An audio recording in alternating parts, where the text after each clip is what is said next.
это вот то, что с финским этим самым, так я думаю, по ходу дела разберем, вопросы снимутся. Нет, я про предложения сначала. Предложения, вот те, которые 5 предложений. Но я правильно понял, что это надо было их найти где угодно? Да. Главное, Ну, я нашел в Джичбур, но на самом деле, судя по всему, эти времена, в общем, малоупотребительны.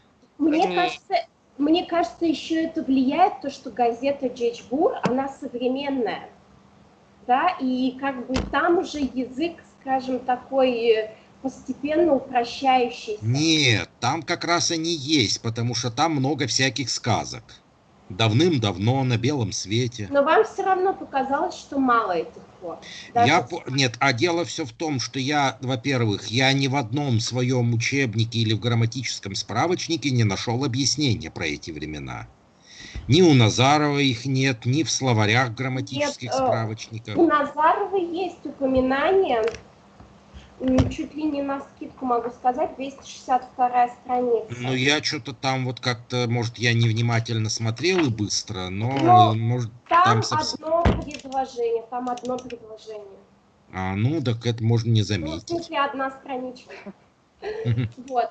А я нашел какую-то работу, в которой какой-то профессор, наверное, в общем, Поздеев его зовут, и он проводил исследования по удмуртскому языку чепецкого региона какого-то, и там он рассказывал, как они используют вот эти валу, ВЛМ и лу. Ну, чепецкого региона, это как раз где Оля у нас откуда вышла. Ну, чепца вообще там есть верхний чепецкий, нижний. Да, средний чепецкий есть такой, да. Да, есть целое исследование, да. Вот. Ну хорошо, значит, те, кто сделал, молодцы, посмотрели, сравнили. Вот у Артема в варианте, там вот как раз у Темы, у него такой более южный, мне кажется, текст в этом смысле, потому что там вот это... Да, Тёма, молодец. Вал через вот эту форму, которая будущее плюс вал ВЛМ. Она, ну вот, например, у меня в моем диалекте у нас практически не употребляется, вот о чем я говорила на прошлом занятии, заменяется формами многократного. Вот, умой. Значит, со стихотворением разобрались. Вроде с стихотворением не очень, если честно. Не очень? Я даже, по-моему, не приступал к нему. Нашли аналог? Да. Ну что, давайте тогда попробуем прочитать и попробовать поставить те слова, пробелы, которые здесь были. А где эти слова-то вообще? Вам надо найти русский текст и вставить вместо пробелов из русского текста слова. Опять парад начался, и у нас прям над домом как будто... Понятно. Так, давайте. Маша, лыштит, да, Сон? Бен. Значит, сейчас я запишу, кто здесь есть. Маша, Тёма, Надя, Артём, Улёш и Ма. Так, Ольга Волчко. Маша Сокукутска, пожалуйста. Маша, прочитай, пожалуйста. Вот прям можешь, мне кажется, эту страничку целиком. Да, страничку целиком.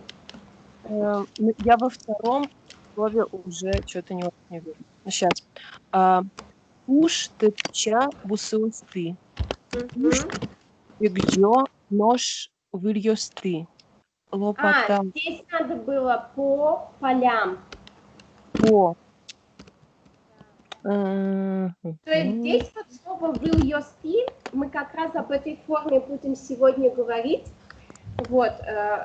Тушпе где выльёсты. Выл – это послелог по поверхности, да, и выльёсты, то есть их много и по поверхности этого. И в русском варианте вы видели, что там поля, по полям. Поэтому больше выльёсты тут должно было быть. Так, сейчас. Лопата борщи чужон, урамты джуте тузбон. Да, давайте попробуем перевести, не опираясь на русский вариант, а вот как это выглядит на удмуртском, и переведем на русский вот так. Понимаешь? Ага, сейчас. Я только посмотрю. Птица скачет по полям. Да. Убегает по лугам. Да, тущи-то корыто. Угу. Что-то вас совсем не слышно никого. Не знаю, я вас... Плохо слышно. А погромче сделайте звук, Марк. Вы думаете? Сейчас Ну попробую. да, ну потому что вот остальным, мне кажется, нормально. Хорошо слышно. Ну, у меня И почти на звуки максимуме. ужасные, как будто война какая-то где-то идет.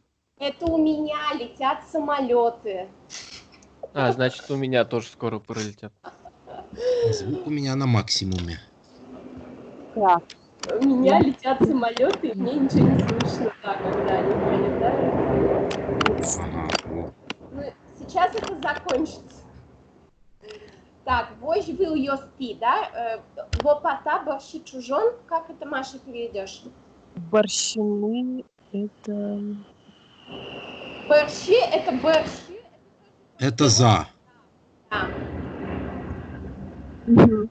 Лопаты за метлой. Метла за лопатой, да? После лоб всегда после своего Вот теперь существительного.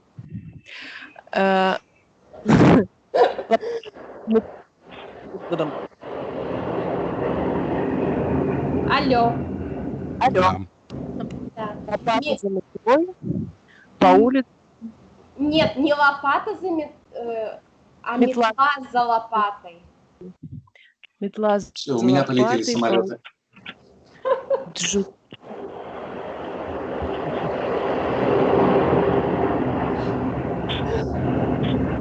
Джуте поднимает, тузон — это пыль. Поднимает. Да, а урам — это улица, урамки вдоль по улице или по улице. То есть вот этот суффикс «ти», он всегда означает по какой-то поверхности. Это как война какая-то, сейчас окно закрою. Да, из каждого... Дальше, Маша. Ностерьез бен ностерьез, урежи, кот уштрос. Ой, кышкас уктушо кеч, быльк гине тыны учке. Мата чета кинтузе, угвалачка номер зе. Порт ведра полкук вылем тучко, часа пепджок пушко. Нож урам кужа дыбыр лобо пуртьёс. Так, да, давай переведем. Так. А от топоры.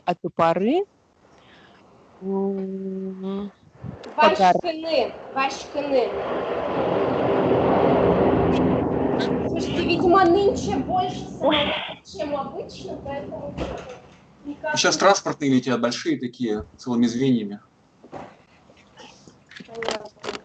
Так, Ям скачут очень... Нет, вашкины — это спускаться, гурыш — это гора. То есть с горы спускается очень много. Дальше.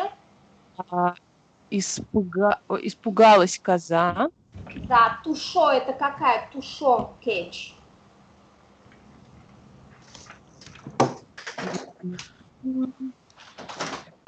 Лут кетч это заяц. Бородатый. Шо кетч, я не знаю. Бородатый, правильно, да. А, тушь это борода, точно ведь.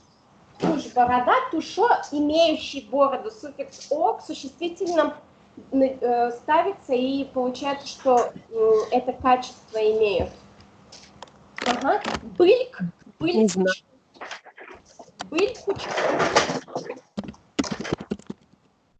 Быль-кучканы означает вытаращить глаза. Быльк — это вот прям вытаращить глаза. Вытаращила глаза.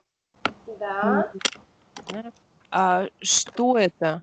Да, что это такое? Матачета, что это такое? Тузыны глагол, да? Тузыны, тузон — это пыль, а Кто пылит? Лид. Мгм. Не.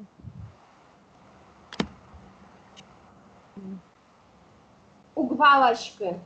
Не понимаю. Ничего. Не Мгм. Во. Э,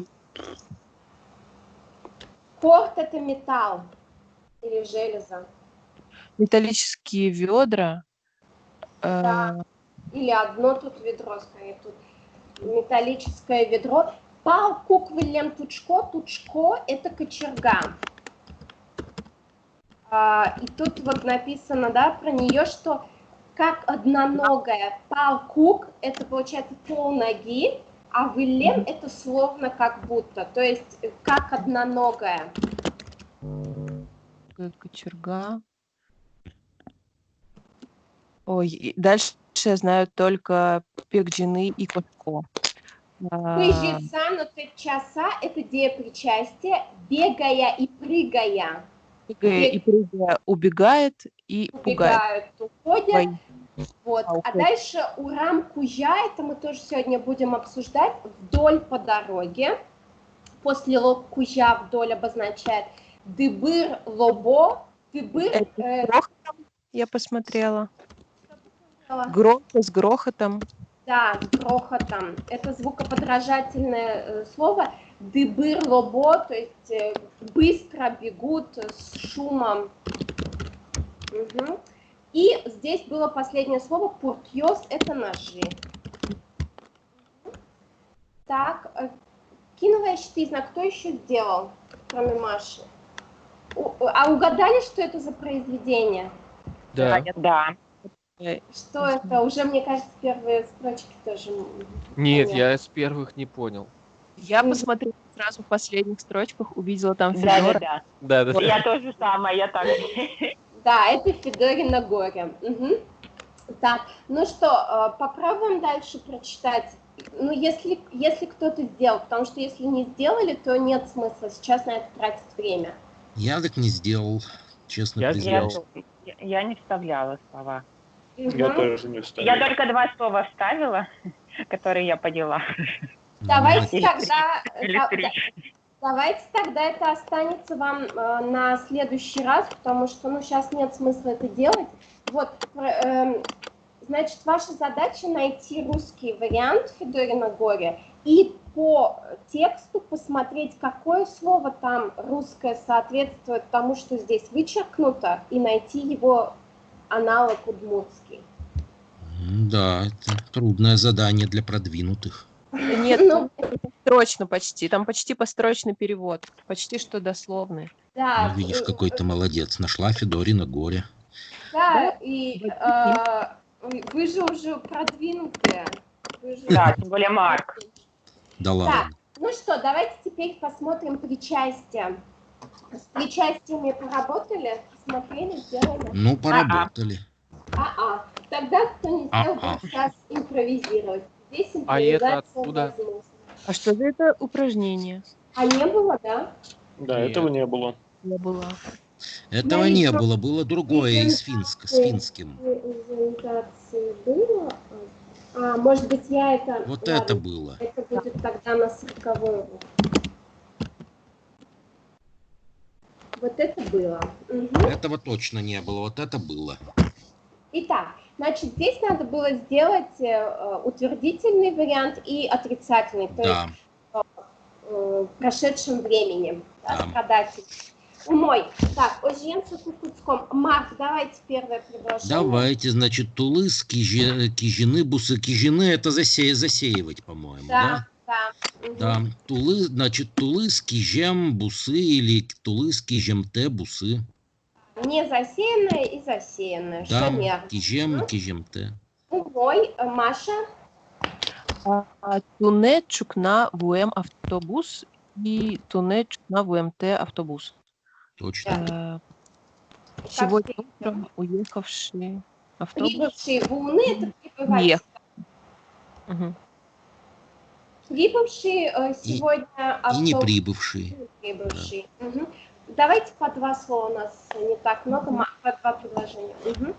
Ну, я могу, да, мне еще одно читать, что ли? Или Маша? Нет, Маша, потом мы, Марк, к вам дойдем еще до вас. Ну, как? Вурем пальто или чибер вурем те пальто. Красиво сшитое пальто или... А получается, красиво не сшитое, да? Да. А интересно, красиво не сшитое. Наверное, обычно же, ну вот в русском некрасиво сшит. Да. Но это все зависит от целеполагания. А это значит в удмуртском некрасиво сшитое или... И так можно сказать, в зависимости от того, что ты хочешь подчеркнуть. Ну, можно и так сказать. Но я бы скорее сказала шетем вурем, то есть сшитое некрасиво. Да, я бы так сама сказала. Умой, Маша берет Тёма. Эше истем гоштет и эше эстемте гоштет. А вот эше падежа тут не требует? А вот требует. Требует. То есть письмо друга отправленное, тут можно сказать, что это письмо Моим друга. причем. Да. Надо сделать притяжательную конструкцию. Письмо друга. То есть эшелен гоштетес. Да? И поэтому гоштетес. Эшелен истем гоштетес или... да. То есть эшелен истем гоштетес — это письмо друга. Отправленное письмо моего друга.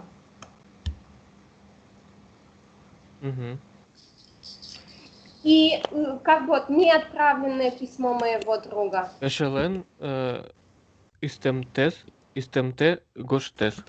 Гоштетес, истемте гоштетес, шонер. Так, еще одно предложение, шодик. Базар баштем шуба. Здесь получилось, у тебя базар купил шубу. То есть тоже надо сказать, что купленная на базаре шуба. Базарлен баштем. Базарыщ. Откуда или где купленная, да? Базарын баштем. Наверное, базарыщ правильно или нет? Базарыщ или сегодня мы как раз с падежа возьмем базарыщем можно. Базарыщем баштем или баштемтем, да? Шуба. Удмурты покупают откуда? И здесь может быть падеж базарыщем, о котором мы сегодня отдельно будем разговаривать. Мой.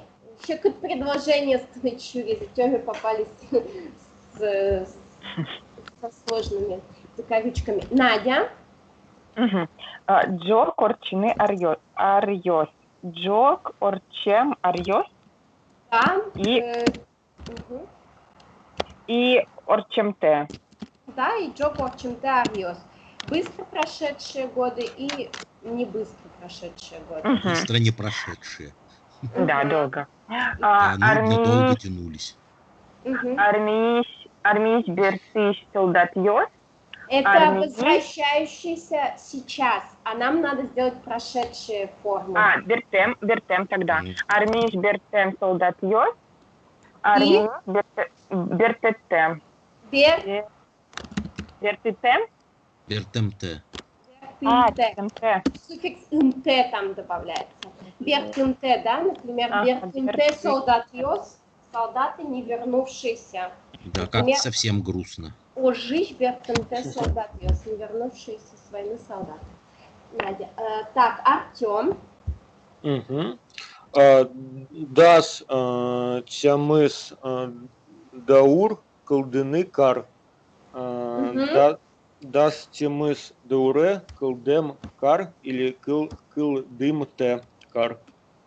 Нет, с даур только даурын, да, когда? Даурын, конечно. Кылдем и кылдымте. Включается было правильно. Основанный в 18 веке город. Шонер. Толон быдыстыны уж. Толон быдыстымте уж или быдыстым. Быдыстем уж. Быдыстем, выполненная вчера работа или не выполненная. Быдыстымте. Умой. Так, Артем, иди. О, Лёш, как ты? Самое сложное.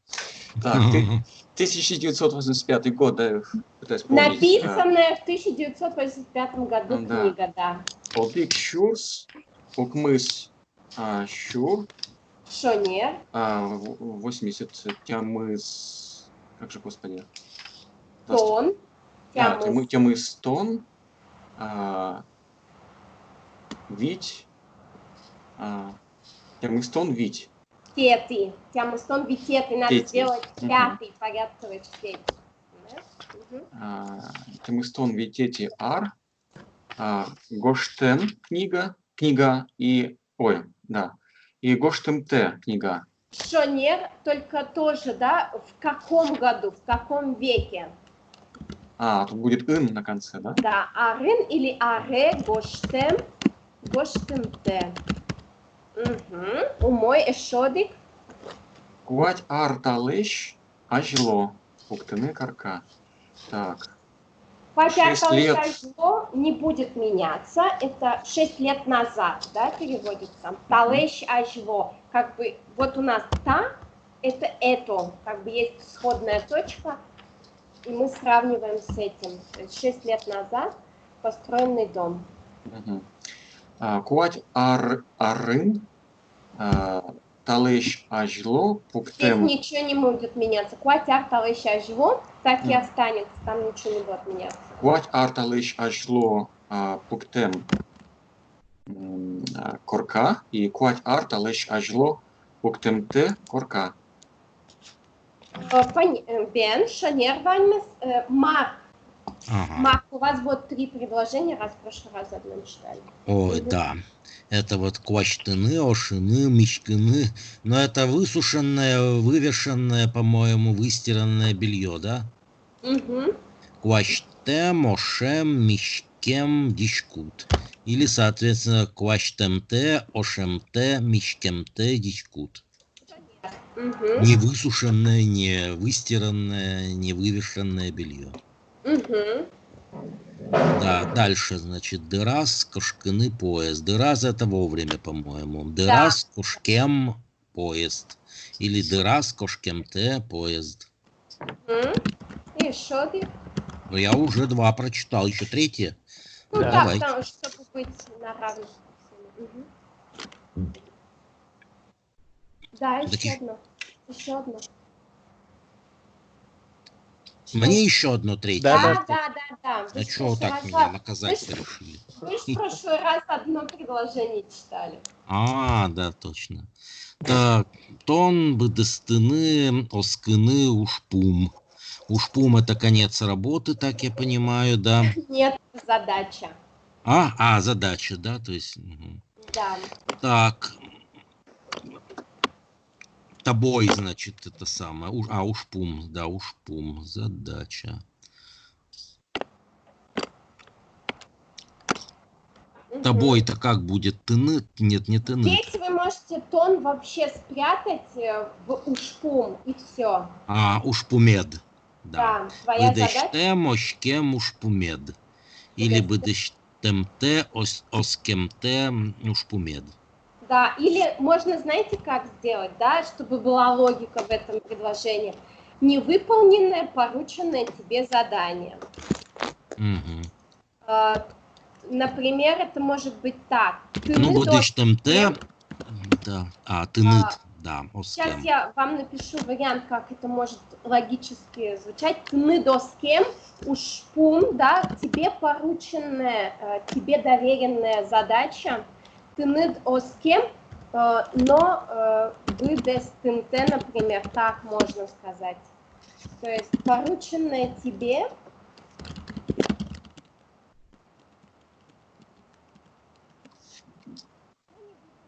задание. Да? А если просто как бы ставить форму, то да, правильно. Оскымте и оскем, будестымте и будестем ушпумед. Да? Умой. Да. Так. Кинашмелан Али Маква. Маша, как предложение? Ваш кишмам эмеш. Ваш кишмам те эмеш. Рано созревшая малина. Джит этем кыдекыш куноос.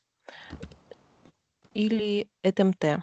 Этимте, этим и этимте. Гость, которого позвали вечером издалека. Ну, джитатем, тут может быть, если конкретизировать, если сказать джитлатем, на вечер приглашенный, джитатем, приглашенный вечером, да, то есть, скорее всего, они вечером ему сообщили, приходи к нам в гости. А если джитлатем с дательным падежом, то на вечер приглашенный. Кыдекыш – это дальнее, да. Вот еще про кишмам хотела спросить относительно человека, что это будет означать слово кишмам, как думаете? По-моему, я уже говорила. Взрослый? Испорченный? Нет. Кишмам. Кислый, противный. Кишма это же. Кишмам это созревший, но про человека это не зрелый будет обозначать, а уставший. Мон кишмай.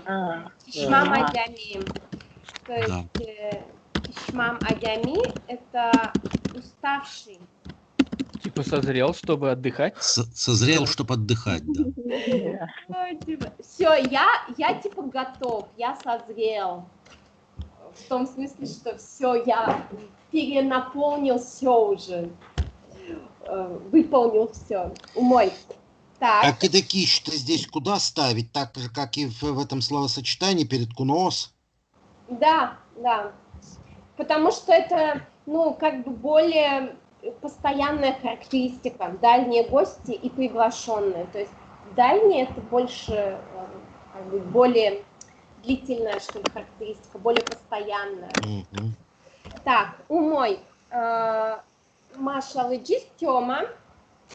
Умой удалтем чобей. Или умой удалтемте чобей.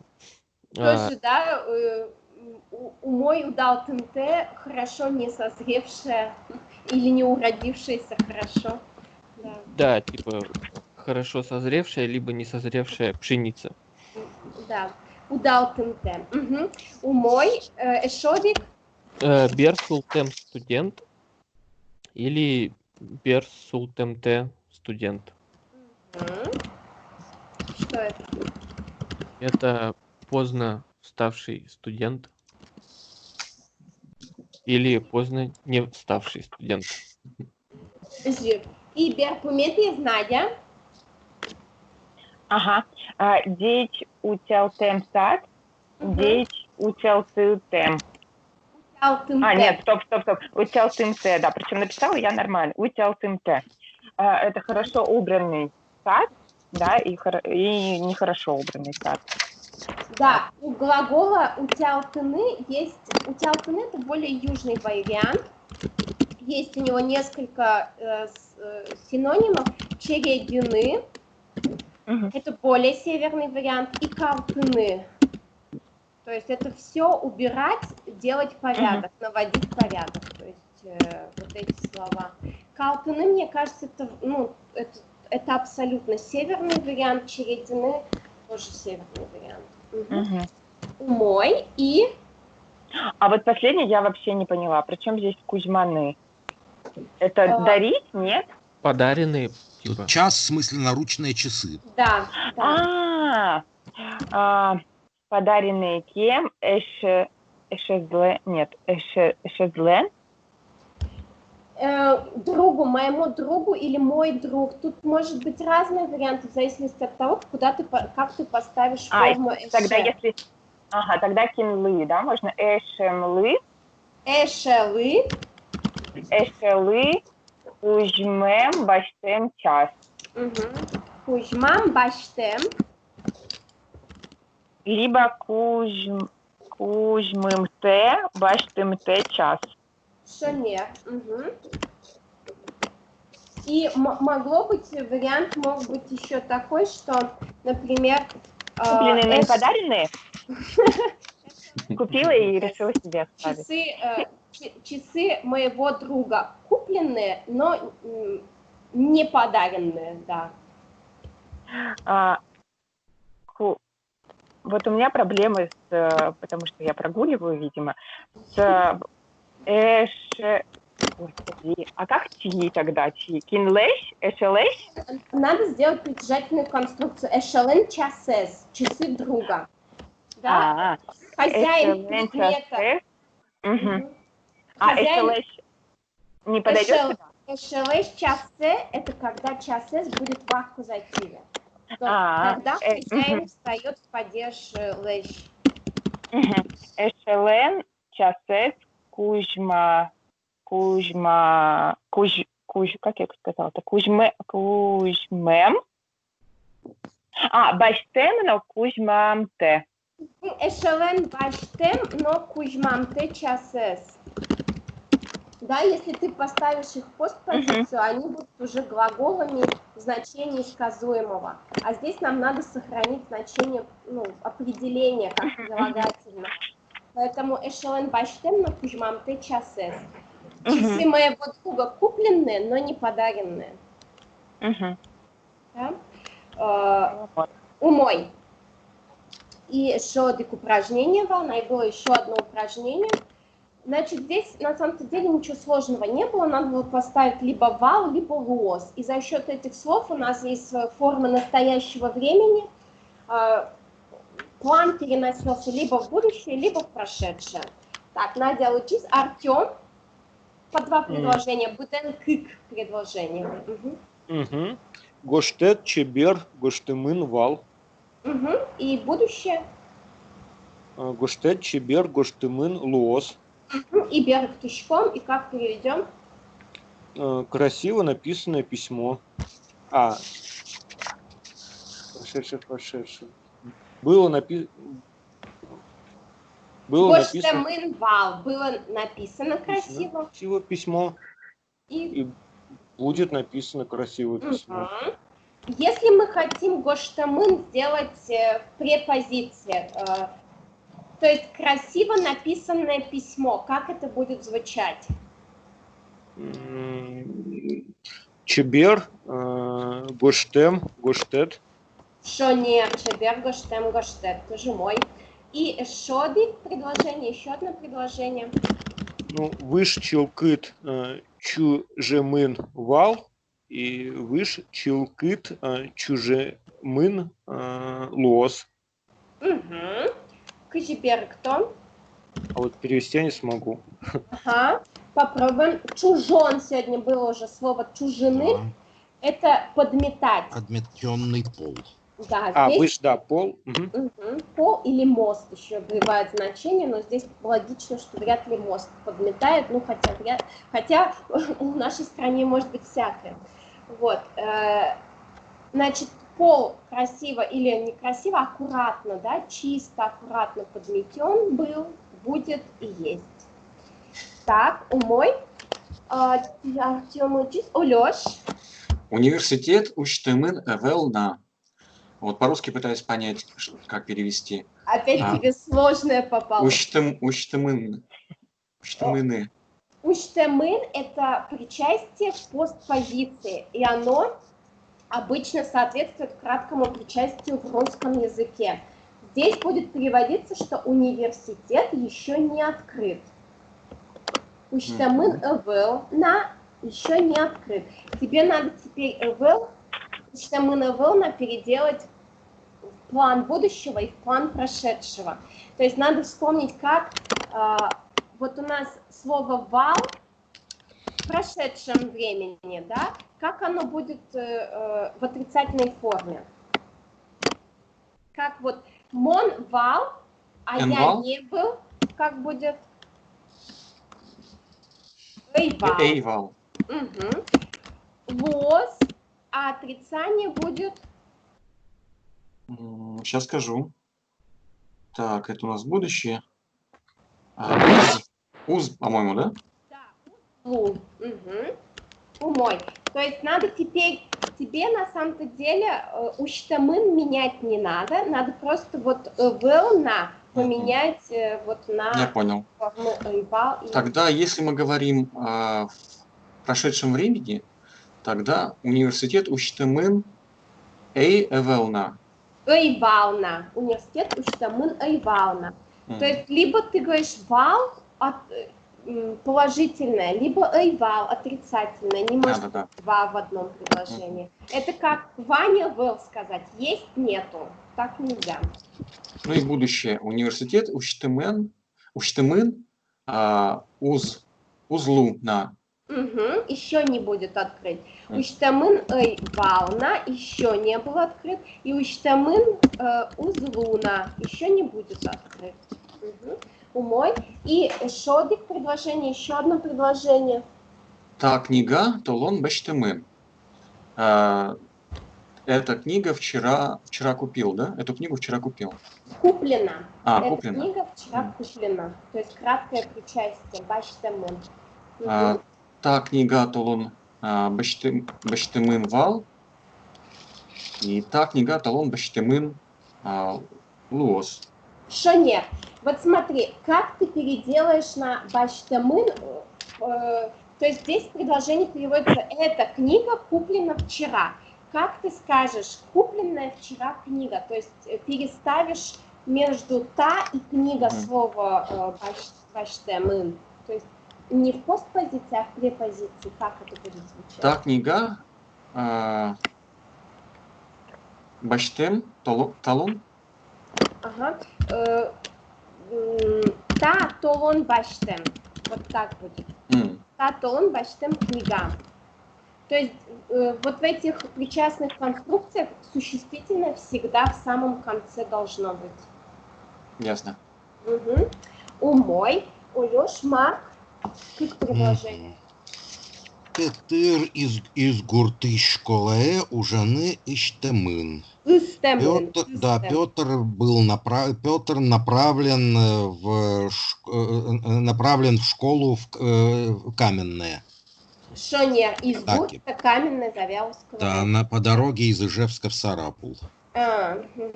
Ограничение 40 км в час, там так неудобно. Да, значит, Петыр, да, из гурты школе у жены Иштемын вал, или это самое Иштемын лос, соответственно, будет направлен. Истемын, да, истемын, конечно. Ага, умой, и шодик. Толон турнам турын куашмымтена. Это что-то вчера скошенная трава и еще не высохла, да? Шонер. То есть у нас было уштемын эвел, это северный вариант, да, как бы такой, а куашмымте такой более южный вариант, сложная конструкция. Помните, у нас с неочевидным прошедшим было то же самое?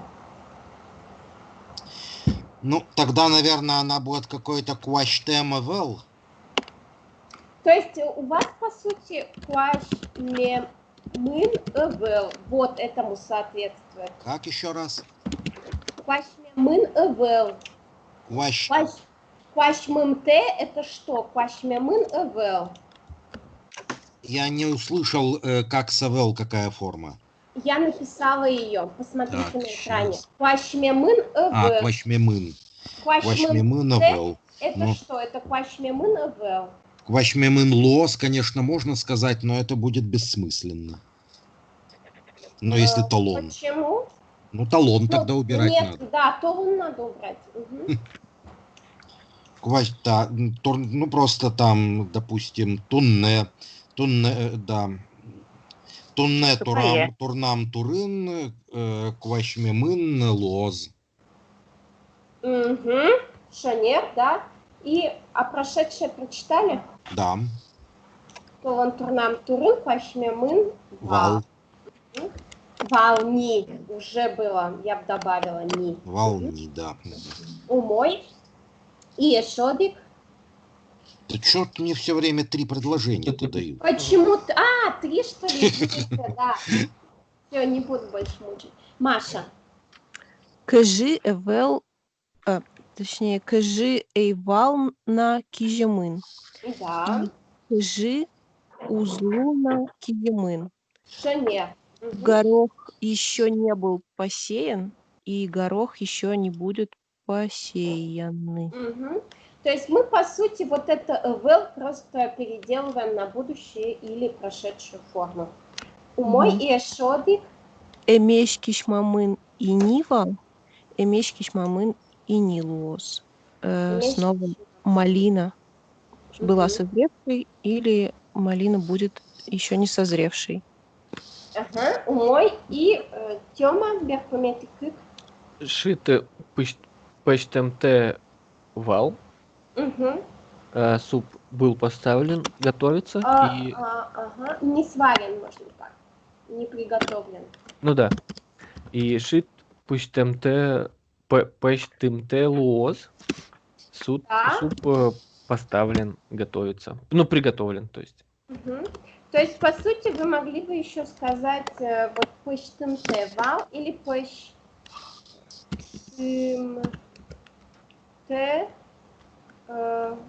пэштэмын эй вал, пэштэмын эй. Это одно и то же. Пэштэмте вал и пэштэмын эй вал. То же самое с будущим. Пэштэмте эй. Вот. Темун узлу. Одно и то же. Как с неочевидным прошедшим временем. Форма вот это либо через ЭВ делается, либо через МТ. Угу. Оля, можно еще уточню? Вернусь к третьему предложению, там, где у нас отрицание. Понятно, что узло – это третье лицо, будущее время, поэтому уз – форма отрицания. Да. Но мне кажется, в прошедшем времени тоже в третьем лице форма отрицания as. Это исключение с эйвал во всех лицах. Понял. Да. Ну, я здесь напишу, раз этот вопрос возник, чтобы еще моноэйвал, тоноэйвал – это исключение соэйвал. Ми-эйвал, независимо от числа и лица, ти-эйвал и соос-эйвал. Спасибо. Да, это исключение. И Маша и Шодрик берпомети предложение. Я, наверное. Да, извините, у меня с арифметикой плохо видно. Тёма, да. Ты же читал, да. Да. Доре уж дырас эйвал лештымын. Лештемын. Лештемын, да. Работа не была сделана во время работы, что-то такое. Вовремя. Вовремя. Дырас – это вовремя. И доре уж дырас узлу лештемын. Узлу лештемын. Лештемын. И абсолютно идентичная конструкция, если мы сделаем через отрицательную. То есть в лештемын – это лештемте. И мы можем его ставить в форму будущего и прошедшего времени. Лештемте вал и лештемте лоз. Что абсолютно идентично. То есть, лештемте вал равно эйвал лештемын. И лештемте лоз узлу лештемын. Или лештемын узлу. И так говорят. Умой. Валамона, здесь все понятно, надеюсь, более-менее, да? Так, умой, соку манышко мажлань, идем дальше, и соку выжжем выль тема в л, и сегодня перейдем к новой теме. Вот, для начала вспомним наши падежи, значит, в удмуртском языке 15 падежей. Мы с вами на финишной прямой, то есть мы с вами взяли все падежи, которые наиболее употребительны в удмуртском языке, то есть это вот эти падежи, именительный, творительный, это вот прям самые популярные падежи. Дальше идут менее популярные, ну нет, решительные еще популярные, без чего-то, да. Дальше вот соответственный падеж, мы его еще не брали, он редко употребляется в удмуртском. 3 локальных падежа, местный, входный, исходный, очень популярные, да, вопросы где, откуда и куда. И дальше вот идут 4 падежа, отдалительный,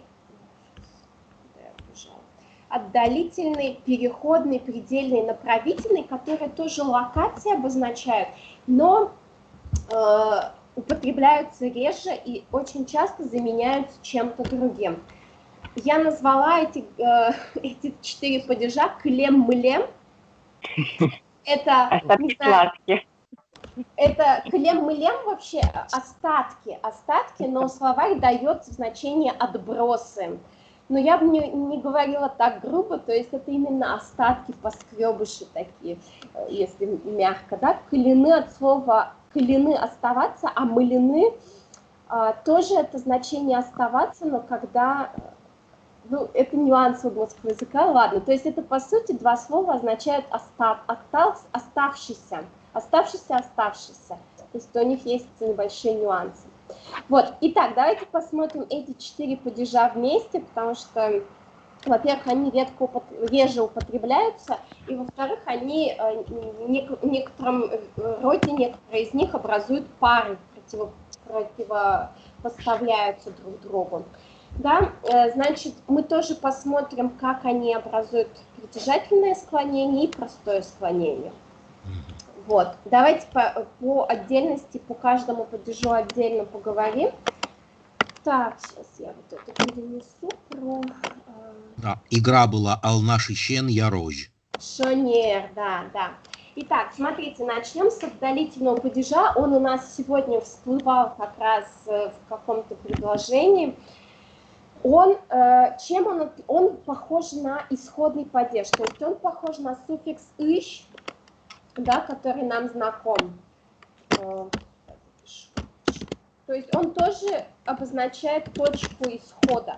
Но в отличие от «ищ», у «ищен» как бы более четкая точка исхода. Это может быть начальный пункт действия движения, как во времени, так и в пространстве. Да, например, «Можгал ищен гуртош пыдын мынимы». Мы шли пешком с Можги до деревни. Вот, здесь ну это вот уже кстати, Оля, вот из игры у меня сложилось впечатление, там как раз идеология, что вот эта пара падежей больше упор на, так сказать, на расстояние между. Да. Чем просто вот из точки в точку. А вот это именно подчеркивает расстояние. Вот «Ал наш ищен я рожь», что надо пройти. Да, есть такой нюанс, да, можно сказать так. Угу. Во времени, да, если это исходное «клемарыщен татынуишко». Я живу здесь с прошлого года. На русский язык вот переводится с до, да, то есть вот если суффикс «ищ», «кытыщ» мы переводим «из», как правило, то вот это «ищен» это «с». То есть, как бы с какого точка. времени, то есть? Да, с какого времени или с какой точки. Да, важно не точка отсчета, а промежуток. Ну и точка отсчета важна, как что бы она вот есть. упор на то, что вот я живу здесь столько лет, там, да, с того года. Я живу-то ведь с прошлого года, все равно в фокусе точка исходная, а не то, что я здесь живу год, в этом смысле. С понедельника я уже не буду работать. То есть тоже исходная точка во времени. Кунолын джар до ночь пукимы, да? Вот второй падеж противительный, как бы антагонист этому. То есть ущен это исходная точка в пространстве и времени. А предельная точка в пространстве и времени суффикс ойш, да? То есть они антиподы друг другу. Кунолын джардонош пукимы. Мы сидели в гостях до рассвета. Джардон это рассвет, то есть до рассвета. Укмыстонети арьосош песчаная колхозын ужас. Моя бабушка работала в колхозе до 90-х годов. То есть тоже про предел во времени. То есть арьос это годы, арьосош до годов, до лет. Чикнаищен джитош дышацкимы. Мы учились с утра до вечера. Чукна утро, исходная точка, джит вечер как предельная точка. От ищен тачиёш пыдын мынимы. Оттуда до сюда шли пешком. То есть вот эти отын, татын, знакомые нам там, здесь, они будут тоже во всех падежах меняться. И от ищен это оттуда, тачиёш до сюда. Корка дорищен кошкомы. То же самое происходит с послелогами. Послелоги тоже меняются по этим падежам, вот по 4 этим падежам, которые мы отдельно сейчас рассматриваем. То есть мы уйдем от дома. Как бы точка тоже будет исходная. Мы пойдем за лес, как бы за точку за лесом. В таком. То есть, да, еще раз, ущен это исходное где-то, а ощ это предел. То есть одно начало действия, начальный пункт действия, другое конечный пункт действия, движения как во времени, так и в пространстве. Вот. Еще один суффикс, да, из этих 4, это суффикс эпи-епи. Здесь вот возвращаясь к притяжательному еще склонению, то есть суффикс «ущен» в притяжательном виде будет присоединять суффиксы, указывающие на лицо и число, «медз», да, «медуза», «мыдызы». И плюс еще будет соединительное «ы» между вот этими личными суффиксами и суффиксом падежа. «Ищеным», да, то есть «гуртыщен» из деревни, а «гуртыщеным» из моей деревни. «Гуртыщены» с твоей деревни. Да, с твоей деревни до города шли пешком, например. «Гуртыщены» с его деревни. С «ож» что происходит? Здесь у нас в притяжательном склонении будет «ожа», форма, падежный суффикс, и к нему будут лично притяжательные суффиксы добавляться «медз», «мыдызы». То есть «гуртож» до деревни, «гуртожа» до моей деревни. Вот, дальше, да, переходный падеж, он обозначает по какому-то месту, по чему-то, по поверхности, по лесу. Мы гуляем по лесу, мы идем по дороге. Вот, этот суффикс будет использоваться. У него в притяжательном склонении происходит, что просто добавляются личные суффиксы «медз» и «мыдызы». Да? Есть варианты вот этой соединительной гласной, то есть «гуртети», можно сказать «гурти», кто-то говорит. Это может быть вариант «сье», если мягкая согласная на конце корня. Или бывают еще варианты с «ы». Да? И исключение, запомните, «коркати» по дому, да? «Корка» – это корень, и просто добавляется суффикс «ти». А вот у нас сегодня было «ульчаэти», по-моему, или «ульчати». «Ульчати». «Ульчати» также там. Вдоль по улице веником метет. «Урамти» даже. «Урамти». Да. Вот, и смотрите, то есть это действие сквозь или по чему-то, вдоль. Поэтому очень часто заменяется послелогами «кужа» вдоль, например, вдоль по дороге. Или «пыр» сквозь, например, сквозь окно, через дверь и так далее. Посмотрим примеры. «Нюлескыти ветвышком», да, мы гуляем по лесу. Если мы скажем «нюлескужа», то тут немножко другой будет нюанс, что вдоль по лесу. Вы можете еще сделать «нюлескушкыти». Что это будет обозначать «нюлескушкыти»? Внутри леса? Да, «нюлескушкыти» внутри леса. Чаще леса, да. То есть «нюлескыти ветвышком», а «нюлескыти ветвышком» я бы сказала, что мы гуляем по лесу, это может быть и край леса, и внутрь леса, то есть как бы тут более широкое. А «нюлескужа» вдоль леса, например, идем, да, грибы собираем вдоль леса. А если уже внутри и по нему, по внутренней, почаще гуляем, то тогда «нюлескушкыти». Кышномер пиналес кити звозже, да, ки это рука, ти как бы по руке, и зе это его рука. То есть женщина держит ребенка за руку.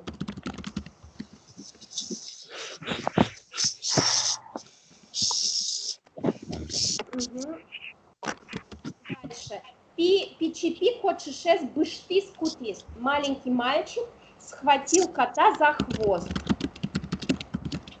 тоже, да, быж – это хвост, быштиз – за его хвост. Хочешь урам ты или урам кужа быжиле? Кот бегает по дороге или вдоль дороги. Если вы скажете урам был ты, то вы тем самым подчеркнете, что прям по поверхности дороги.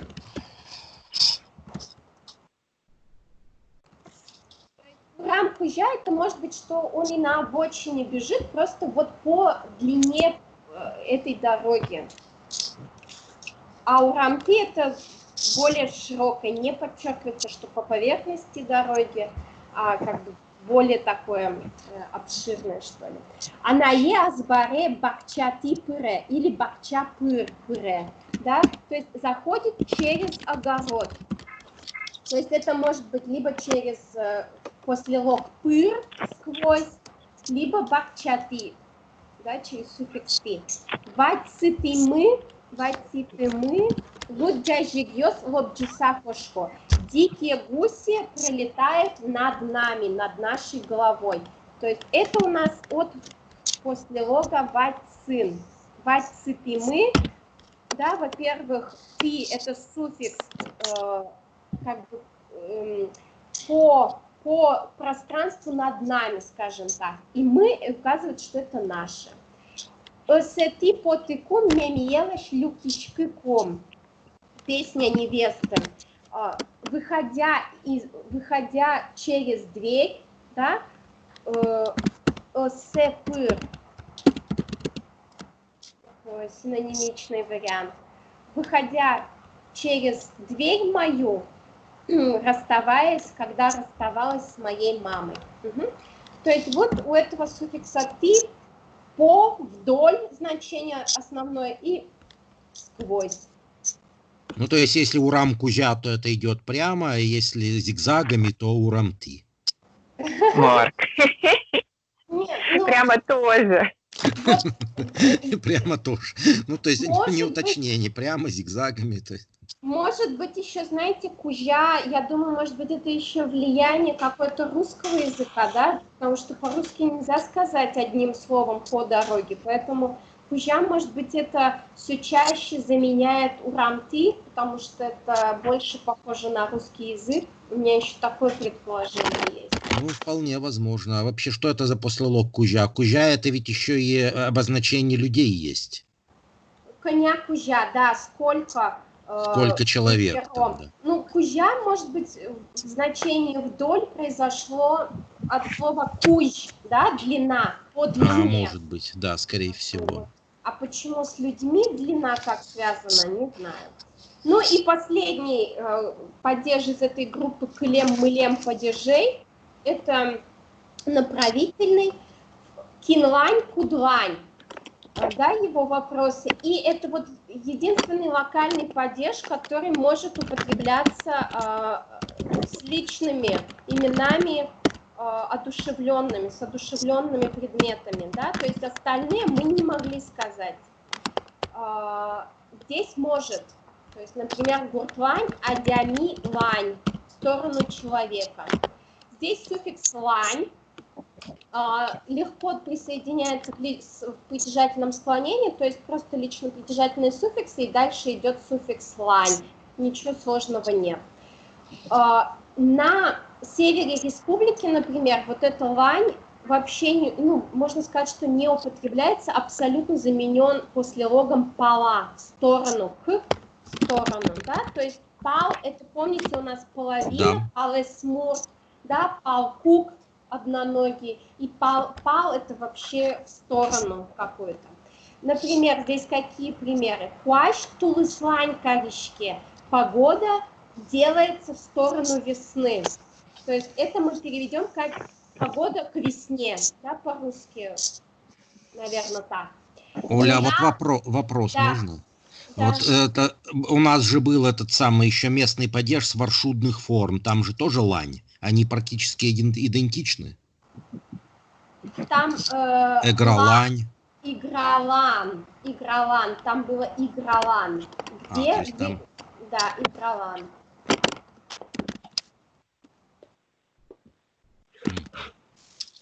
Игралын, да. Ну, на джитлань или джитпала корички. То есть день клонится к вечеру, день к вечеру, да? Либо джитлань с суффиксом лань, либо джитпала. Кудлань или кутпала мы в какую сторону пойдем? То есть абсолютно синонимичные конструкции. Пинальос, она из лань или она из пала бежит. Дети бегут в сторону своей мамы. Абсолютно тоже идентичные. Дальше, вот то, что я сказала, что послелоги локальные тоже меняются во всех этих падежах. То есть, например, вот мы с вами смотрели 3 варианта, да? Вылын, вылыш, выле. То есть где, откуда и куда. Сейчас эти послелоги будут более обширны. Они те же самые падежные суффиксы принимают и, соответственно, меняют немного значение свое. Например, да, Джек вылыщен. Возьмем слово Джек, стол. Джек вылыщен означает с поверхности стола. Например, если кошка прыгнула со стола, вы можете сказать и Джек вылыщен тотчас. Тут не будет особой разницы никакой.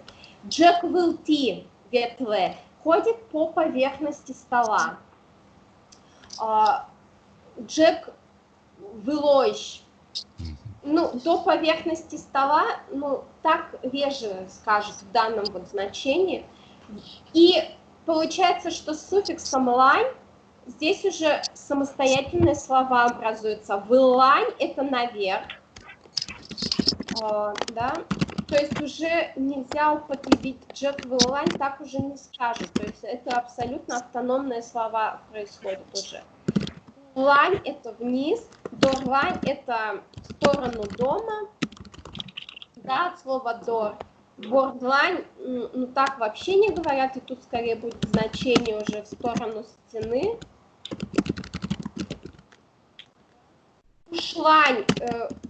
Кушланьгес, например, глубже, то есть дальше, вот кушланьгес, глубже, дальше. В таком значении может быть. Черлань тоже, как же это, черлань, чуть поотдаль, что ли, чуть дальше. То есть это тоже движение черлань, чуть подальше, вот так напишу. Ажлань – это вперед. И тут нет послелога, но антоним ажлань будет берлань, назад. Например, едете вы на машине, тормозите, и вас кто-нибудь паркует, помогает. Ажлань мын, типа едь вперед, берлань счет, дай назад и так далее. Вот. То есть и вот так со всеми будет послелогами.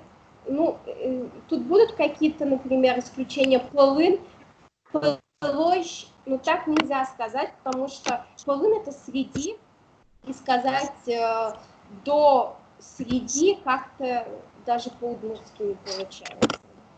Вот, то есть это такое здесь исключение. Турин пэлти или турин пэлти, вот. Так вот, Штурен Пелки, ныл ветлая, не помню, помните ли вы эту песню. То есть послелоги тоже будут в этих падежах стоять. Угу. Итак, давайте посмотрим примеры. Укноищен Ленае заджи.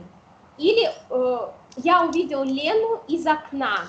Да, здесь можно было бы заменить, сказать укно тияджи, как бы через окно увидел. Или укно пыр. Тоже мне кажется, что укно-пыр это уже больше как бы с русским такое взаимодействие, то есть больше похоже на русскую конструкцию, поэтому, скорее всего, вот эта форма будет постепенно брать верх, укно-пыр, ой, укно-пыр, скорее всего, она будет превалировать постепенно.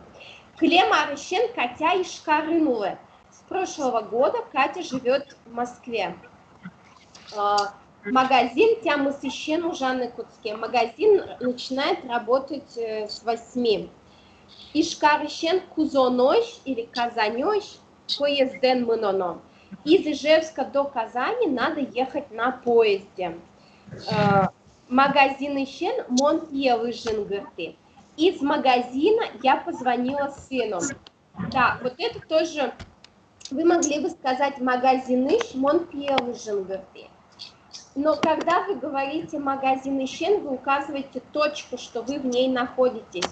Поэтому очень часто вот урок Ищен учком. Посмотрим на уроки, посмотрим с урока, во время урока. Да, тоже можно. Ой, у кого-то такие шумы, очень тяжело. Кто-то бьет как будто по клавиатуре.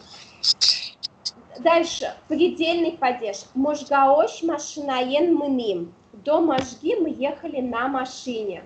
Да, предел в пространстве. Мичук наищен джитош душецкимы. Мы учились с утра до вечера. Да, начальная точка чукнаищен и джитош конечная точка. Гудерико шконош ми удмуртскиосынвал. До августа мы были на курсах удмуртского языка. То есть здесь предел, да, что до августа. Переходный падеж. Коля городети калгис. Коля гулял по городу.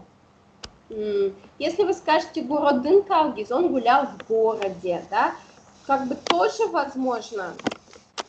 Ну и, наверное, тоже это будет форма принимать все больше, такое более русское, ну, форму, что ли. Мон школае араматы или арамапыр мынышко. Я иду в школу через рощу. Арама – это роща. То есть здесь тоже либо через пыр, либо ты. Урамети машина осветло или урам кужа машина осветло. Да? То есть вдоль по дороге едут машины. Анай пизе китиз кутиз. Мама взяла сына за руку. То есть вот эту конструкцию запомните, что взять за руку, схватить за хвост. Тут везде будет вот этот суффикс «ти». Дальше направительный, да, пинальёс тымет лань или тымет пала кошкизы. Дети ушли в сторону пруда. То есть либо здесь суффикс лань, либо после лог пала. Джажигёс шурлань или шуркужа тубизы. Ну вот здесь я не совсем понимаю, почему они кужа сделали. То есть если говорить джажигёс шурлань тубизы, то гуси поднялись в сторону реки, да. Вообще, обычно река, конечно, в низине бывает. Откуда, с какой низины они могли еще подняться к реке, когда река, в принципе, всегда в низине бывает. И шуркужату без джажигёс, это будет означать, что они поднимаются вдоль по реке, а шурлань в сторону реки. То есть, в моем понимании, здесь разные нюансы. Кужа – это скорее вот про переходный, да, про направление вдоль чего-то. Почему они здесь это сделали, не знаю. Куаш сижил лань каришкизни. Погода уже в сторону осени повернулась, сделалась, да, то есть клонится к осени. Джитва мино буртевы. К вечеру, ближе к вечеру, да, вечерело, и мы тоже пришли домой. То есть джитлань обозначает джитпал, да, ближе к вечеру. То есть здесь будет соответствовать джитпал. Джитпал ближе к вечеру. Умой. Так, давайте теперь попробуем послушать. Можно предположение по поводу вот гусей, которые... Давай. Может быть, имелось в виду из гидрографии то, что они вниз по реке идут? Тубизы – это подниматься. А, поднимаются? Да, проблема... Ну или вверх по реке. Шуркужа тубизы нормально. Шурлань тубизы уже менее логично. То есть откуда они в сторону реки поднялись. То есть по отдельности, куда ни шло предложение. Но почему они в скобках пишут шуркужа, что это синоним шурлань, когда это, ну, для меня это вообще не синоним. Шуркужа тубизы нормально все, то есть вдоль по реке поднимались. Например, вдоль по реке поднимались, ну, как бы к истоку реки, да, то есть против движения шли. Может быть, поднялись в значении взлетели? Нет. Тогда было бы лобизы. Шурлань лобизы, да, можно было бы. Вот, ну что, сейчас будет следующее задание. Надо будет вам слушать диалог. По одному диалогу послушаем, попробуйте понять, о чем это. Хорошо? Сейчас это будет сделано технически необычно, потому что, мне кажется, вы не услышите, если я с ноутбука запущу. Поэтому с телефона запущу аудио. Первый раз просто слушаем, хорошо? Второй раз себе какие-то пометки.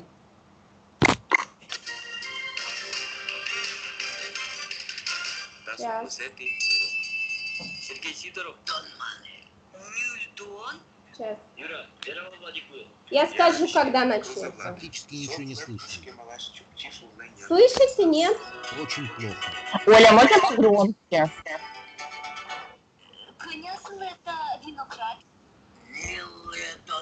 Нет, не слышно?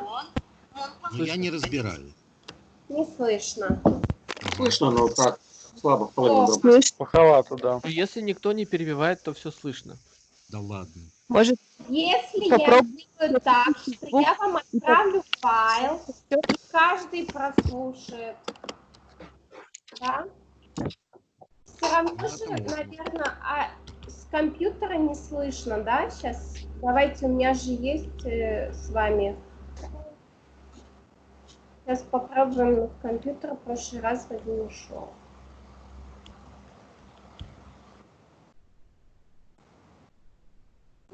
Нет?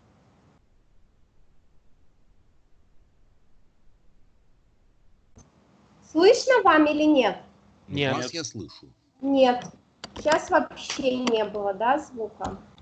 Вот, а я запускаю тем временем. Ладно, давайте тогда сделаем так, что я вам отправлю линк.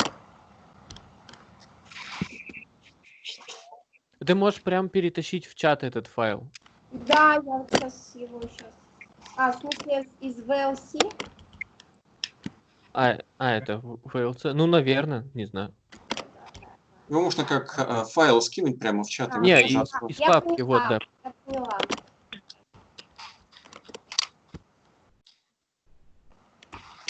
Так.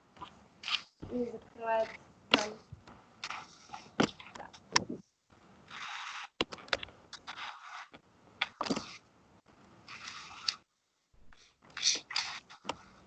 Хорошо, нет. Ага.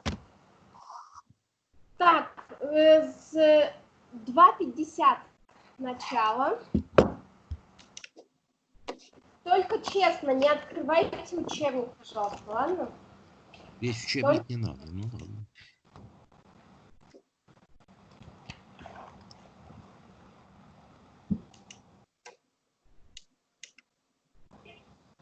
А пока не отправилась еще, да? Ну, половинка только загрузилась. Да, грузится сейчас.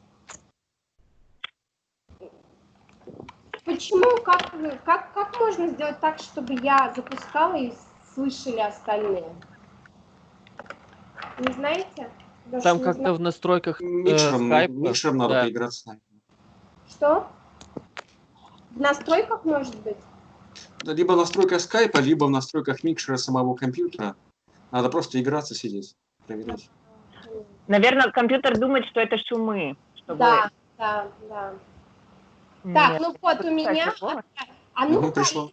вот здесь Пришло, да. включить в скай в этом. Он только мне проигрывает, да, когда я включаю? Да. Да. Да, мы не слышим. Ну все, значит, 2:50 начало. Диалоги там. Все, пришло нормально. Да, давайте каждый слушает один раз.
Алло.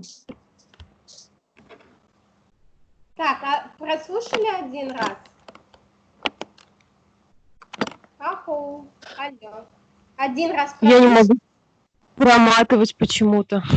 И А не докуда могу. слушать-то надо? Только диалог, вот там, где конясыл, это виноград начинается. А с какой это примерно секунд? 2:50. Давайте, знаете, как сделаем? Я вам прочитаю, ладно? Я сегодня буду диктором. О.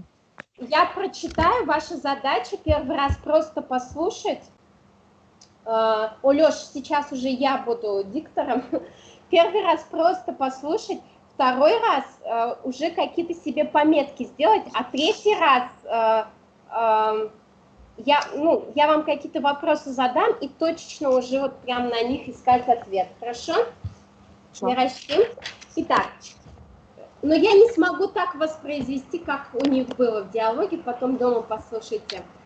Конясыл это виноград, нюльдон монет, нюльдон монкуамын витен аджи, нож учкай, куче чебер, туннегина чукна аслобетен Тбилиси и Шваи, ме веря, Тбилиси еще нишкарош самолет йослобало и нишат, вах, тон мнему доскишке, ведь тон тек укщоты.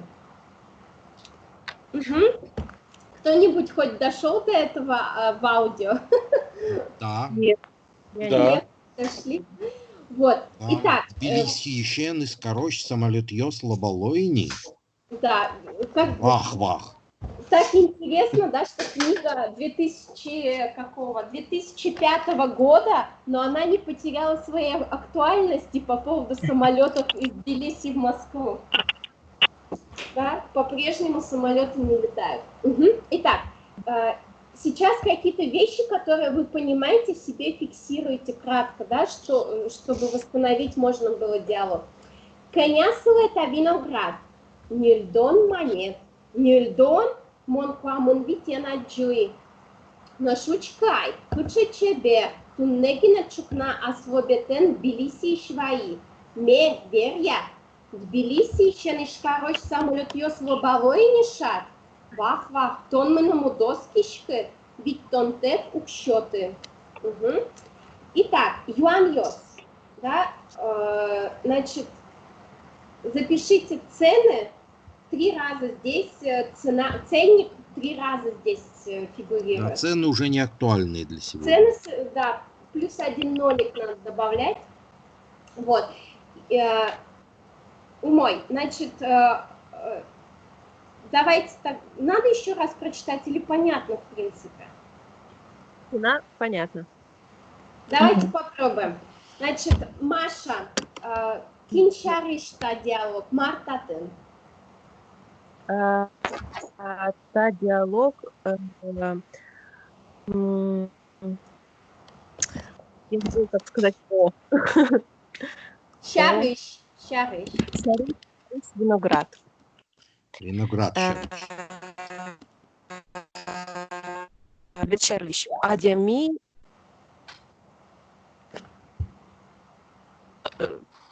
Продавец. Ну, можно сказать, что это на базаре происходит.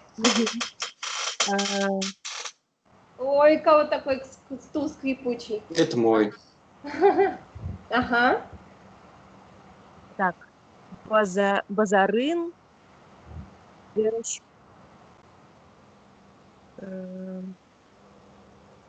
Верочко разговаривает. Базарын Верочко. Угу. Конясылый виноград. Сколько стоит виноград? Нюльдон монет. Угу. Олёш, а кышномурт марше, а что говорит женщина? То есть ей продавец говорит вускариш солывера нильдон монет, а сомар вера, а женщина что говорит? Вот я не помню, что она ответила по-русски. Кто Она, понял? как всегда, играет на понижение цен. Что, Она как лев, да? Нильдон? Да, она удивилась 40. И что она говорит, Марк, вы поняли? Она говорит, что вроде бы дешевле видела. Да, мон куамын вите на джили. В Тбилиси, что ли? По 35 видела. Нет, это 2005 год, Россия. Ага. И что ей на это говорит грузин Вускарич Маргарасов? А грузин... Слушай, дорогая, какой хороший виноград. Да, именно так и говорит. Чукна Тбилиси шваи. Чукна Тбилиси шваи. Утром вчера еще был рос в Тбилиси. Да, утром военный привозить. Утром привез из Тбилиси на самолете. И Марвера Кышномут, а что говорит женщина? Ее, оказалось, не проведешь на этом. Ага. Тбилиси шен ишкарош самолет слабово шат. То есть неужели летают самолеты из Тбилиси в Ижевск? И Марвера Вускарич, и что говорит продавец?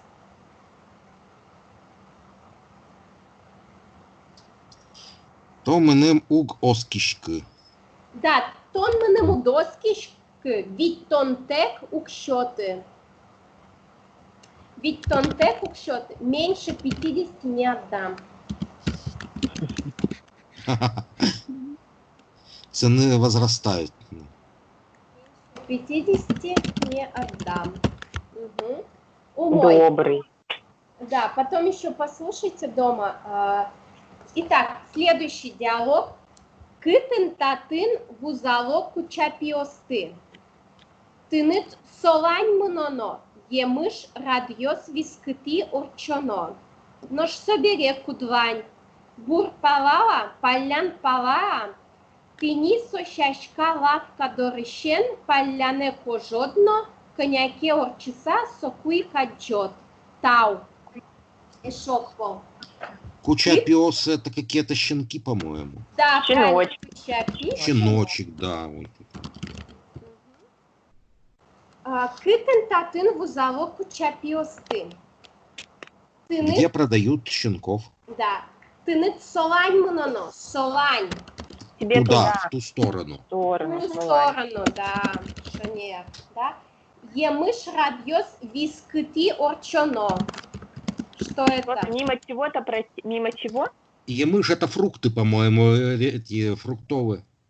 Мимо фруктовой лавки? Емыш — это фрукты, ягоды, да. Да, Вот. радьос и ряды. Да, радьос между рядов. Угу. Так. Угу. Радьос вискыти, то есть... Да, радьос вискыти между рядами, между рядов. Сейчас я напишу. Нож собере кудлань. А потом куда? Да, в какую сторону? Кудлань, да? Бурпала, балянпала. Налево, направо. Правильно, бурпала, полянпала, бурпала. Бурпала — это будет означать бурлань, да? Ну, мне кажется, так не говорят. Скорее скажут бурпала или полянпала. И, мне кажется, и так пишут. Скорее все-таки раздельно. Полян — это налево, да? Да. И помните, да, петь фальшиво тоже полян-пала кырджа. Полян-кырджа. А полян — это вообще дословно как переводится? Это неверно, неправильно? Или как левый. Полян — это левый. Бурпала направо, да? Да. Это правый, хороший. Полян — это левый. Бурпала направо. Левый плохой. Угу. Умой. Пенисо шашка лавка дорыщен, поляне кожодно, коняке орчиса сокуй каджот. Лавка дорыщен, шашка лавка дорыщен. С цветочного магазина, начиная с цветочного магазина, там как раз точка отсчета, да, получается? Да. От цветочного магазина и чего-то там. Полянпала кожот. Влево. Да. То есть поляне или полянпала — это синонимы. Кожодно, коняке орчиса, сокуй каджот. Коняки. А повернешь, наверное, да?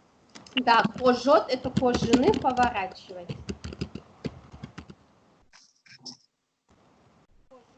Но коняке орчиса сокуй каджот. Ну и сколько-то пройдя, увидишь. Да, что нет. Угу. У мой еще один диалог. Милиция, мы не штим укшомелушказы. Но шаджиде акин. Аджи, со автобус дугдылоннилань перджис. Эшопо. Милиция, мы не штим укшомелушказы. Деньги украли. Да, Да, у меня. Аджиде акин. Но шаджиде А вы акин. видели кто? Да, а вы видели кто? Аджи, со автобус дугдылонилань перджис. Побежал к В автобусной сторону остановке. автобусной остановки. Да, как бы иначе сказали. Автобус дугдолони Пала. палаша, нет. Угу. Умой. Ярам. Я думаю, что тормоз. Так, вот, значит, эти диалоги послушайте на аудио, да, они есть 19-й урок, то есть я запишу 19-й урок. 2:50 начало. Мой. И еще хотела где-то вам тут прочитать. Где интересно. Да, и вот это тоже будет домашнее задание. Сейчас немножко начнем делать, чтобы было понятно. Итак, смотрите, да, во-первых, хочу прочитать вам шутку. Черемпыр, да, то есть как бы сквозь смех. Ужано, чукнайшен берджитош уж полывьемын, джоштишке эшезлы Андрей. А культымон уж шокчины маза эвел, ужа. Кемалашани ожужашкот, юаешес, чукажейшен куцкишко. Посмотрите еще раз текст, попробуйте увидеть те формы, которые мы сегодня обсуждали. И вообще знакомые... Вообще... Мелко, да? Нет, мне вообще просто я вижу вот тебя и Алексея. Да, и я тоже вижу вас Я двоих. забыла, да, я же перестала шерить экран. Сейчас. Ой, так, сейчас. Вот, видите, да? Ага. Вот, черемпыр. Ужа, чукнайшен берджитош уж полывьемын, джоштишке эшезвы Андрей. А культымон уж шокчины мазавел, ужа. Кемалашани ожужашкот, юаешес, чукажейшен куцкишко.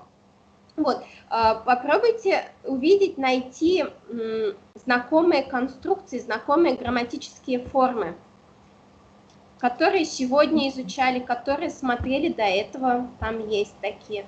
И сейчас вернемся к переводу. Да. Чуказжищен, житош. Житош. Выпищен, получается, да? Ущен. Угу. Так, да? Ужа. Работай, да? Дальше. С утра. До позднего вечера. Да, с утра до позднего вечера. Уж полывьемын. Что это такое? Выемын. Выены. Что такое выены-то? Выены утонуть. Тонуть. В работе. Ага. То есть уж полывьемын. Уработался. Утонувший в работе, полностью в работе, да, видите, уж полы здесь именно не в работу, а среди работы. Да? Хорошее выражение, можно записать, запомнить, уж полы выемын. Эрмын. По уши в работе. Дальше. Джош тышке эшезвы Андрей. Что это? Жалуется другу Андрей. Угу. Жалуется своему другу Андрей, Джош тышке кручинится в таком, да, еще можно. А культымон уж, это что за форма? Ну, как Валамон. Да, то есть это причастие был. Да, вот Гибельный. Да, акильтемон это от глагола акильтыны надоедать. То есть акильтыны надоедать работа, которая может надоесть. Да, достала. Да, которая может достать. Какое еще причастие может заменить форму акильтемон? Акильтонокадь. Шонер акильтонокадь, да. Тонокадь, да, которая может заставить надоесть или заставить, ну, не заставить, вызвать надоедание. Шокчины мазавел. Мазавел, тоже такое удмуртское слово. Мазавел, оно соответствует волявел. Вот северяне часто так говорят. То есть нет воли, нет возможности. Шокчины – это вздохнуть нет возможности. Ну, типа терпеть имеется в виду, наверное, да? Типа надоедливая работа, даже вдохнуть не могу? Да, вдохнуть некогда, вдохнуть нет возможности. Ужа, работай и работай. Кемалаша не ужашкот. Кемалаша давно уже, давно ты так работаешь, спрашивает друг. И? С завтрашнего дня начинаю. Да, с завтрашнего дня начинаю. Это он в предвкушении. Да.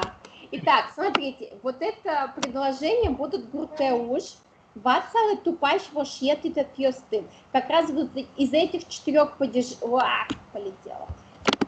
из этих 4 падежей вам надо добавить правильный вариант. Да.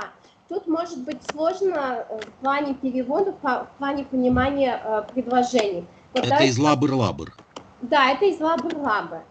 Вот, смотрите, пёсмар бусы мыне. Мужчина идет, бусы.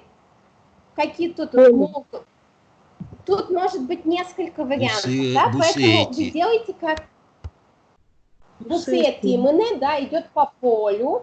Можно сказать, бусы полти мыне идет как бы по полю среди прям колосьев уже тоже, так можно сказать. Идет в сторону поля, да, бусы лань мыне тоже можно сказать. Вот уже форму бусы ось мыне тоже можно сказать, идет до поля, да. И то есть как бы напишите те варианты, которые вам кажутся возможными, может быть где-то у вас один вариант только вот, а где-то у вас несколько будет, а мы на следующем уроке это проверим. Вот. Значит, гуртеуш будет, вот надо вот это сделать, да, я сейчас себе тоже зафиксирую, то есть гуртеуш первое, сделать вот эти упражнения на... какая-то страница в Марым Лыща, чтобы Это не Марым, это Лабр. Лабр. 137-я. 137-я, ну окей. То есть вот это упражнение Лабр 137 страница. Потом будет на повторение причастия еще из Марым Лыща. То, что я вам высветила. Потом, значит, Луткеч и Эбек у нас опять завис, поэтому я вас прошу в письменном виде мне пересказ прислать. Пересказ чего? Какой? Луткеч, но Эбек. Мультик. Да. Ну, какой-то трудный этот Луткеч-то там, да. Но вы... Есть с русскими субтитрами, можно найти. Ну, это нечестно. Но, с другой стороны, если вы даже с русскими субтитрами найдете, вам все равно надо написать пересказ на удмуртском. Да. И мне не надо писать пересказ слово в слово, да? Мне надо, чтобы вы попробовали своими словами передать, ну, буквально там 5-10 предложений, да, не больше. То есть, чтобы не было как бы прям по предложениям остановили и восстановили текст. Так не надо. Попробуйте сделать немножко абстрагированный, да? И 4, послушать аудиодиалоги из Марым Лыща. А еще Федорино горе же у нас. Да. Ой-ой-ой. Как много заданий. В жару хорошее задание, да. Жара уже скоро спадет. Да, слушайте, Совсем? а я хотела вас попросить, мы можем со следующей субботы куда-нибудь перенести на будни. Просто, да, как-то Я в могу. субботу уже хочется природу. Расслабиться. Наверное, Я тоже вам могу. тоже. Я Давайте. тоже. Вот смотрите, домашек, правда, много. У меня на следующей неделе я могу только 23 числа. Это Ой, какой день недели? Это Вторник. вторник. Ну вот если только не вечером. У меня вот с 7 другой скайп. Понятно. А если раньше, можно. Нет, А раньше. я не могу раньше. Раньше Я люди работают, да. А Так, а вот 20... вторник у меня как раз 7 часов другой. Понятно. 25-го я не смогу. Смотрите, если 30-го вторник тоже у вас или 29-го? Ну, у меня вторники, они как бы иногда вдруг срываются, но в принципе у меня вторники заняты, как и четверги. 29-е понедельник? Понедельник нормально. А остальным 29? То есть 27-го субботу переносим на понедельник, 29-е вечер. Либо с 7, либо с 8, как вам удобнее. Я могу. наверное, могу. вечер, Я да, тоже, лучше. наверное. Давайте, и будет полностью суббота у вас выходная, и у меня тоже, и будем наслаждаться летом. А потом 29. 4 июля еще урок, да? Или его Да, тоже и перенесем? тоже давайте его перенесем. На август. Нет. Нет, на август не надо. Ну, Тёма. либо на понедельник 6, либо на Ну той вот мне неделе. понедельники удобно, как бы. Я не знаю, как другим. Давайте следующий, главное, вот следующее мы зафиксируем, 29.06, во сколько только? 19:00, 19:30, 20:00? Мне без разницы. Давайте 19. Ну да, 7 часов нормально. Да. Нормально, все приходят с работы, кто работает уже. Мгм. Вот, дальше, дальше договоримся там, либо Пен. 2 июля, четверг, да, вот я могу. Может быть, 3 даже смогу в пятницу, либо 6 июля. Ну Мгм. окей. Да, договоримся. И последнее на сегодня, это квиз. О, Сделаем квиз. Квиз будет как раз по теме, которая была сегодня. А я что-то, кстати говоря, мне там потом пришлось менять пароли, поэтому как-то вот мне этот квиз не очень понравился. Некомфортно было. Ну как, потому что потом придет требование сменить пароль. То есть надо какой-то специальный ящик для этих Экран в квизов прошлый иметь. раз. Слышите? Вы экран шерили с другими. Если вы не будете его показывать, все нормально будет. Сейчас я вам даю ссылку. Да, тут надо регистрироваться, заходить, да, в прошлый раз кто-то через Google просто зашел, да? Вот, Тёма, тебя не было в прошлый раз, и у Лёш тебя не было. Остальные... Леша был? Он Алёша тоже Я в тот был момент как раз. отключился просто. Меня не было, я тоже не знаю, что там. А вот, будешь то самое. Значит, надо сейчас перейти по ссылке. Дальше вас потребует регистрацию. А что, зарегистрироваться, да? Но там Можно надо через пароль от «Контакты» ящика зайти. почтового давать, а вот надо это. Ну, можно через Facebook зайти, через контакт можно зайти. Я нигде не помню пароли.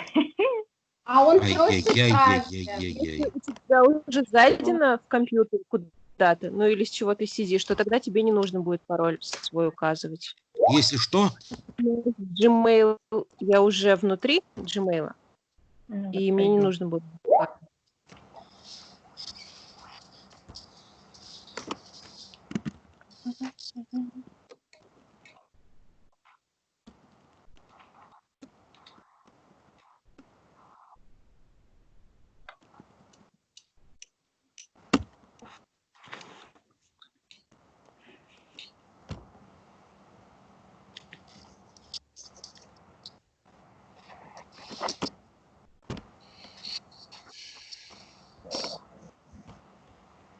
Так, сейчас я посмотрю, кто у нас уже здесь есть.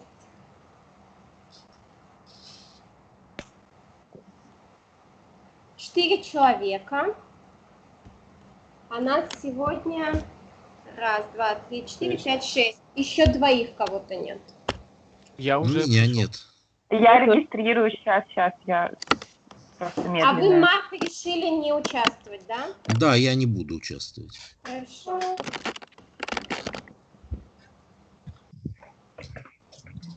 Ой, а я все, я пришла. Все, Молодец. 5 человек, супер. Все, я запускаю игру для тех, кто не был. Тут будут вопросы, будет предложение на русском языке, и надо нажать на правильный вариант перевода, какой вам кажется правильным. И он сразу высветит правильный вариант. У вас 10 или 15 секунд на это. В общем, и здесь считается не только правильность ответа, но и скорость. Угу. Все, поехали, да? Уже шкон запускаю.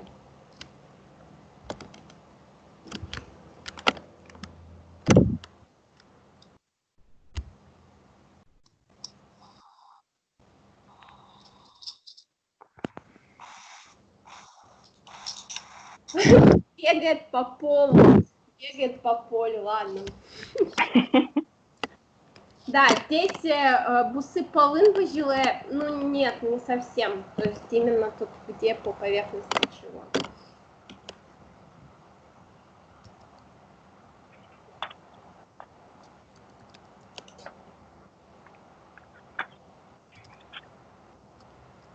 Тут если вспомните слово весна, то... Угу, мой.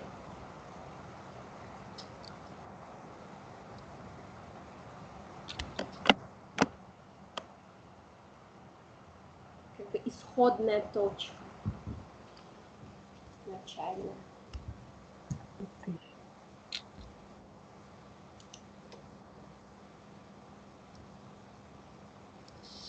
Ага.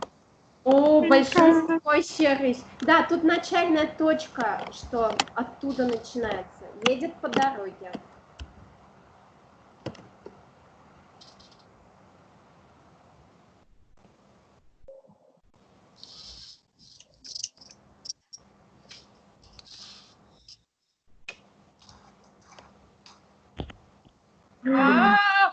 Ужас! Ты Вообще, это да? под. Это вообще...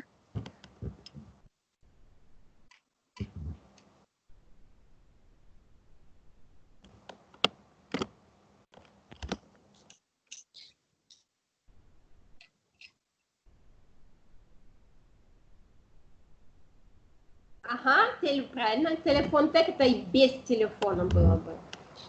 Угу. Здесь было бы еще телефон.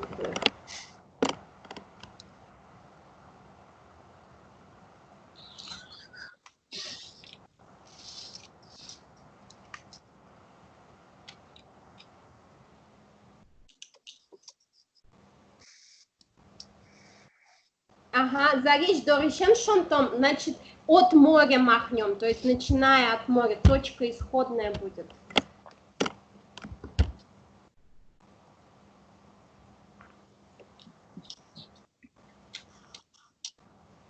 Если вы даже какое-то слово не знаете, по форме смотрите.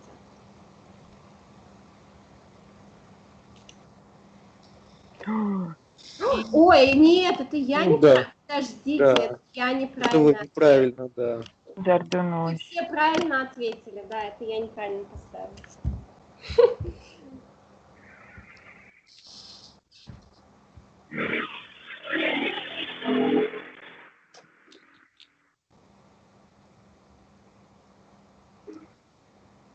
Угу, сейчас щен, молодцы. Чокьёс.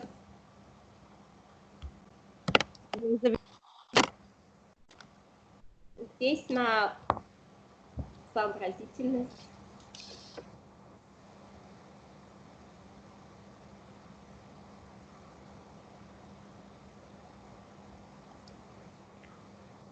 Ага, здесь, знаете, олань-талань это в стороны, как бы вертишься, ты же по разные стороны крутишься, поэтому...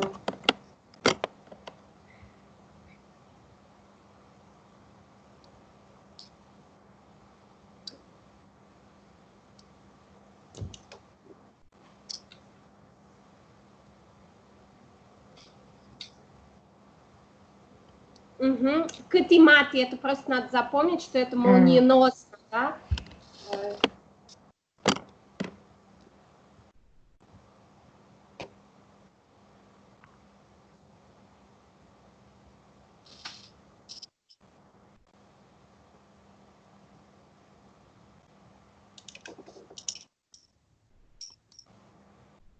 Угу. Кутпала, кудис это который из Кутпала. У нас сегодня Артем лидирует. Так. Интуиция.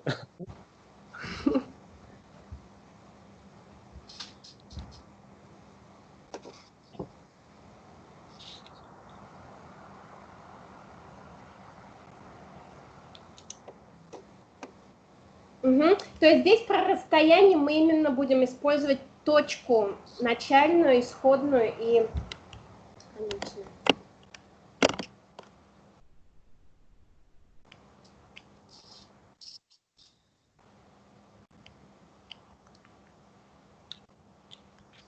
Да, через, сквозь. Угу. Мурьёищен, начиная с трубы, не подойдет. Угу.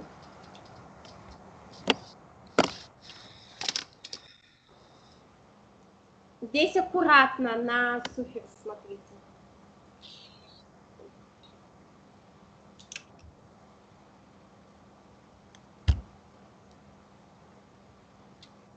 Ой, блин.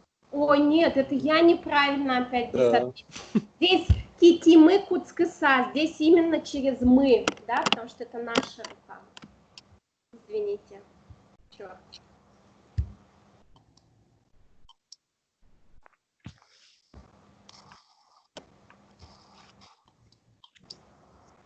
Тут может быть сложновато. Угу. Бам-кужапис, как бы вдоль, по длине лица. Или бам-тис. Такая вот. О, Артем сегодня выиграл. Маша, Надя, молодцы. Да, ну тут и я накосячила тоже.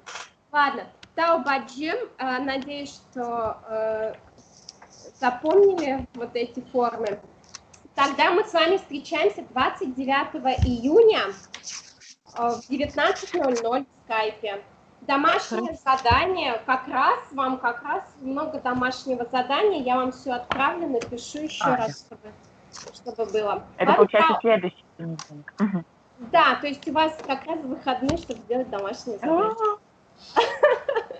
Таубаджим. Таубаджим, шуточки, Таубаджим. отдыхайте. Таубаджим.